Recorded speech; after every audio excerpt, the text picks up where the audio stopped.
दोस्तों, क्या प्रधानमंत्री नरेंद्र मोदी अपनी कैबिनेट में उस तरह के टैलेंट की कमी से जूझ रहे हैं जो एक्चुअली में देश की कैबिनेट में होनी चाहिए? मैं आपके सामने इन दो तस्वीरों को रख रही हूं दोस्तों। मोदी के इर्द गिर्द खड़े मोदी जी के दो मंत्री, रक्षा मंत्री राजनाथ सिंह और विदेश मंत्री एस जयशंकर। न केवल इन दोनों को लेकर इन दिनों सबसे ज्यादा सवाल उठ रहे हैं, बल्कि दोस्तों राजनीतिक गलियारों में तो ये भी चर्चा है कि बहुत जल्द मोदी अपने कैबिनेट का विस्तार कर सकते हैं, कुछ नए चेहरों को जगह मिल सकती है और पुराने चेहरों की छुट्टी हो सकती है। हालांकि ये मैं बिल्कुल नहीं कह रही हूँ कि रक्षा मंत्री राजनाथ सिंह और विदेश मंत्री एस जयशंकर की छुट्टी होने वाली है, लेकिन आज के दौर के जो हालात हैं उसमें सबसे ज्यादा सवाल जिन दो मंत्रियों पर खड़े होने चाहिए और जो हो भी रहे राजनीतिक गलियारों में, वो है रक्षा मंत्री राजनाथ सिंह और विदेश मंत्री एस जयशंकर। दोस्तों, विदेश मंत्री एस जयशंकर को लेकर तो बहुत सी बातें हो चुकी हैं। पहले मैं राजनाथ सिंह को लेकर आपके सामने एक बात रखना चाहती हूँ। राजनाथ सिंह इन दिनों खूब बयान दे रहे हैं, पाकिस्तान के खिलाफ बयान दे रहे हैं, जो कि उनको देने चाहिए क्योंकि वो देश के रक्षा मंत्री हैं। और अभी उन्होंने एक दिन पहले बयान दिया पीओके को लेकर कि पीओके के लोग हमारे अपने हैं और उन्हें बस भटकाया जा रहा है। पीओके हमारा ही अंग है और मेरा विश्वास है कि एक दिन पीओके खुद कहेगा मैं हिंदुस्तान का हिस्सा हूं। ये बात रक्षा मंत्री ने बोली है पीओके के लिए।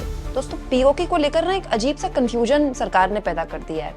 प्रधानमंत्री कहते हैं कि पाकिस्तान से बात नहीं होगी, टेरर और टॉक साथ में नहीं चलेंगे। फिर कहते हैं बात होगी तो केवल पीओके को लेकर होगी, और रक्षा मंत्री कहते हैं कि पीओके तो अपने आप आ जाएगा, वो तो हमारा भटका हुआ भाई है जिसको बहकाया गया है। अच्छा दोस्तों, पिछले कई सालों से ये बताया जा रहा है अंधभक्तों द्वारा, और अंधभक्तों को भी यही बताया जा रहा है कि एक बार मोदी जी के रहते अगर भारत और पाकिस्तान का कोई सैन्य संघर्ष हो गया तो पीओके आ जाएगा। इस बार तो हमारी सेना ने बढ़त भी बना ली थी वैसे कि पीओके आ जाता, लेकिन क्या हुआ? और तो और दोस्तों, रक्षा मंत्री जो बात कह रहे हैं जरा आप उसको और गौर से सुनिए। रक्षा मंत्री ने ये बोला है कि दोस्तों आईएनएस विक्रांत पहुंचे थे रक्षा मंत्री, आईएनएस विक्रांत से रक्षा मंत्री ने एक बयान दिया, और आईएनएस विक्रांत से ये बयान देना अपने आप में बहुत मायने रखता है, बहुत महत्वपूर्ण रहता है, जिसमें उन्होंने कहा था कि पाकिस्तान बातचीत को लेकर अगर गंभीर है, क्योंकि पाकिस्तान के प्रधानमंत्री शहबाज शरीफ ने बोला था कि हम भारत से बातचीत करने के लिए तैयार हैं। उन्होंने विदेश में बयान दिया था जब वो किसी दूसरे विदेश दौरे में थे अपने देश से, और उसको लेकर रक्षा मंत्री ने कहा कि अगर पाकिस्तान गंभीर है बातचीत के लिए तो हम तो एक काम करें, हाफिज सईद और मसूद अजहर हमको सौंप दें। और तो और दोस्तों, आईएनएस विक्रांत से रक्षा मंत्री ने ये भी बोला कि नेवी तो फुल फॉर्म में उतरी नहीं, नेवी अगर फुल फॉर्म में उतर जाती तो इस बार पाकिस्तान के 4 टुकड़े हो जाते। तो रक्षा मंत्री से मेरा एक बहुत मासूम सवाल है दोस्तों कि किसने रोका था 4 टुकड़े करने के लिए? ये इकलौता ऐसा मौका था पिछले 10.5-11 सालों में, ऑलमोस्ट 11 सालों में, इनफैक्ट उससे भी पहले मनमोहन सिंह को भी दोस्तों ये मौका नहीं मिला। 26/11 आतंकी हमला हो रहा था, ताज होटल में गोलीबारी चल रही थी। उस वक्त के गुजरात के मुख्यमंत्री ताज होटल के बाहर खड़े होकर प्रेस कॉन्फ्रेंस करके उस वक्त की सरकार को कोस रहे थे, लेकिन इस बार ऐसा नहीं हुआ। इस बार पूरा विपक्ष सरकार के साथ खड़ा था, सवाल भी नहीं पूछे जा रहे थे, जो सवाल पूछे जा रहे थे वो बंद कमरे में पूछे जा रहे थे। हर कोई ये बोल रहा था आप एक्शन लीजिए, हम आपके साथ हैं। हमारे जैसे लोगों ने जब से ऑपरेशन सिंदूर लॉन्च हुआ तब से लेकर सीज फायर तक सरकार से एक सवाल नहीं पूछा, क्योंकि बात देश की थी भाई, देश युद्ध में था, बात खत्म। हम देश के साथ खड़े हैं, देश की सेना के साथ खड़े हैं, देश की सरकार के साथ खड़े हैं। हमारा भी दोस्तों दिल थक चुका है, पक चुका है। हर दिन कोई आतंकी हमला होता है, हमारे अपनों को मारा जाता है। तो हमने भी ये सोच लिया था कि इस बार तो पाकिस्तान को ऐसा सबक सिखा दिया जाए कि खत्म ही कर दिया जाए मामला, वंस एंड फॉर ऑल। लेकिन क्या हुआ? किसने रोका था पाकिस्तान के 4 टुकड़े करने के लिए? इस बार विपक्ष आपके साथ था, जनता आपके साथ थी, पूरा देश तैयार था। इनफैक्ट देश को अब तक जो धक्का लगा है ना सीज फायर का, वो अब तक उस सवाल के जवाब को ढूंढ नहीं पाया है।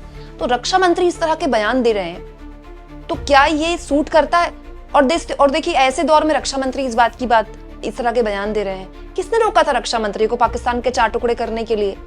अब आ जाइए दोस्तों विदेश मंत्री के बारे में। विदेश मंत्री के तो खैर क्या ही कहने दोस्तों, आंखों में लेजर लाइट लगाकर रीले बनाना बड़ा आसान होता है, उसको बनाकर वायरल करना बड़ा आसान होता है, लेकिन हमारे विदेश मंत्री जिस वक्त भारत और पाकिस्तान के बीच सैन्य संघर्ष चल रहा था, यूरोपियन यूनियन को बता रहे थे कि we don't need preachers, we need partners.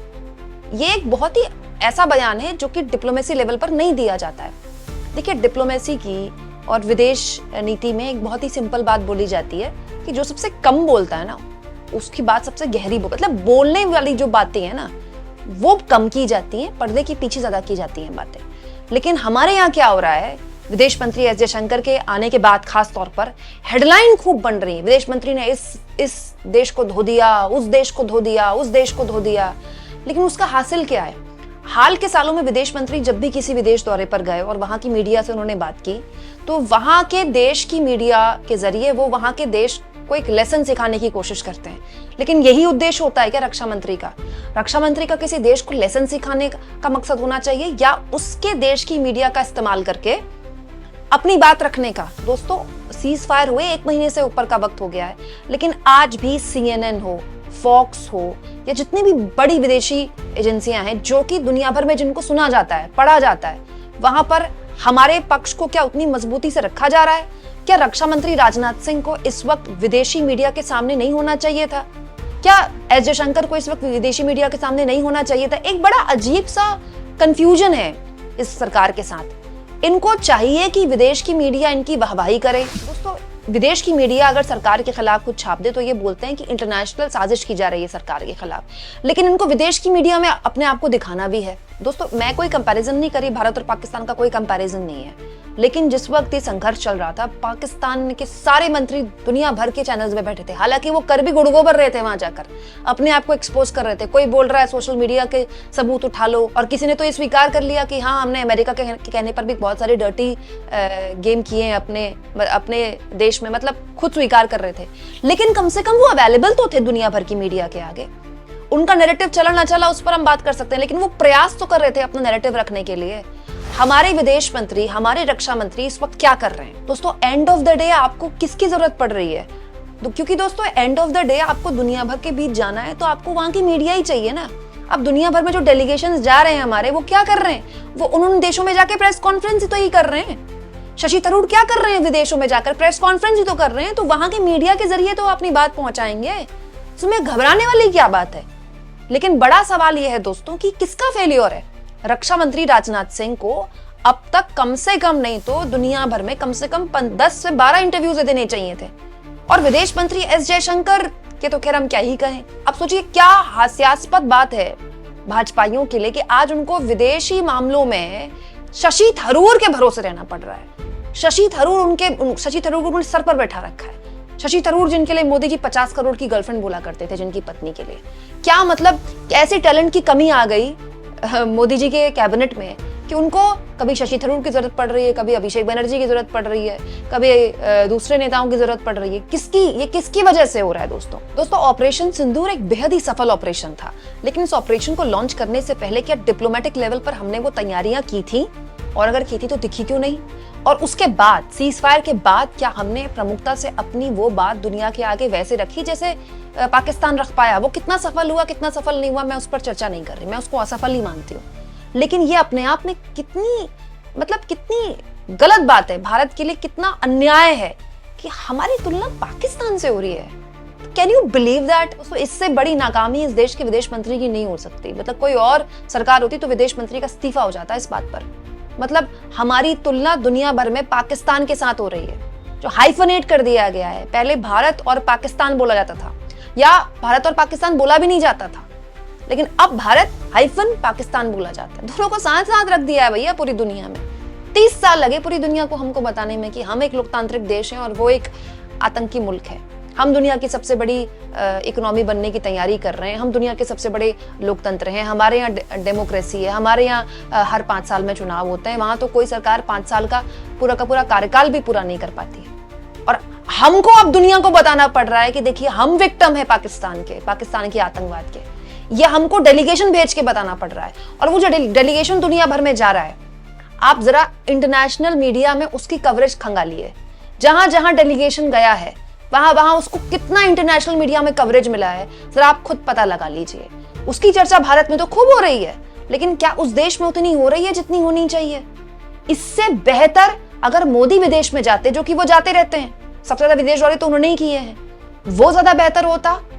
वहां जाते तो सीधे वहां के राष्ट्राध्यक्ष से मुलाकात करते, उन पर प्रेशर डालते कि आप बयान दीजिए पाकिस्तान के खिलाफ। वो ज्यादा बेहतर होता कि ये डेलीगेशन भेजकर ज्यादा बेहतर किया है भारत सरकार ने। जिस वक्त दिल्ली में बैठकर अपनी पूरी की पूरी विदेश नीति को रिडिजाइन करने के लिए प्रयास करने चाहिए भारत सरकार को। भारत सरकार के मुखिया राजधानी छोड़कर देश के अलग अलग राज्यों में न जाने किस बात का प्रचार कर रहे हैं, न जाने किस बात के रोड शोज कर रहे हैं, न जाने किस बात की रैलियां कर रहे हैं। दोस्तों, युद्ध खत्म हुए 1 महीने से ऊपर का वक्त हो गया है, लेकिन मोदी लगातार एग्रेसिव बयान दे रहे हैं। उसके पीछे उनकी पॉलिटिक्स हो सकती है, लेकिन यहाँ बात देश की है। प्रधानमंत्री का काम बयान देने के अलावा देश चलाना है, और इस वक्त देश को उनकी सबसे ज्यादा जरूरत है। मोदी डॉक्ट्रिन जो उन्होंने बनाई थी, अगर वो फेल कर गई तो बैठकर मंथन करने की जरूरत है। दोस्तों, अब चर्चा है कि सुप्रिया सुले को कैबिनेट में शामिल किया जा सकता है, क्योंकि बहुत दिनों से चर्चा चल रही है शरद पवार और बीजेपी साथ आ सकते हैं। हो सकता है शरद पवार और अजित पवार की पार्टी एक हो जाए। सुनने में ये भी आ रहा है दोस्तों कि शशि थरूर के लिए भी जगह बन सकती है। हालांकि मुझे ये बहुत जल्दबाजी वाली बात लगती है। मुझे नहीं लगता शशि थरूर को विदेश मंत्री बनाया जाएगा। बिल्कुल अनर्गल बयानबाजी है, क्योंकि इस सरकार में दोस्तों इस्तीफे नहीं होते, आप जानते हैं। इसके अलावा दूसरे भी बड़े चेहरों को यहाँ शामिल किया जा सकता है, दूसरी पार्टियों के, सुनने में आया है।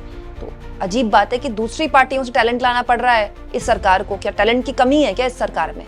आप इस मुद्दे पर क्या सोचते हैं दोस्तों? क्या रक्षा मंत्री और विदेश मंत्री अपने उस जिम्मेदारी पर खरे उतरे जो उनको दी गई थी? कमेंट बॉक्स में जरूर लिखें, और जितना हो सके दोस्तों चैनल को शेयर भी करें, सब्सक्राइब भी करें, और थैंक्स और ज्वाइन। दोस्तों, ये 2 ऑप्शन है जिसके जरिए आर्थिक तौर पर भी अगर आप चाहें तो चैनल के हाथ मजबूत कर सकते हैं।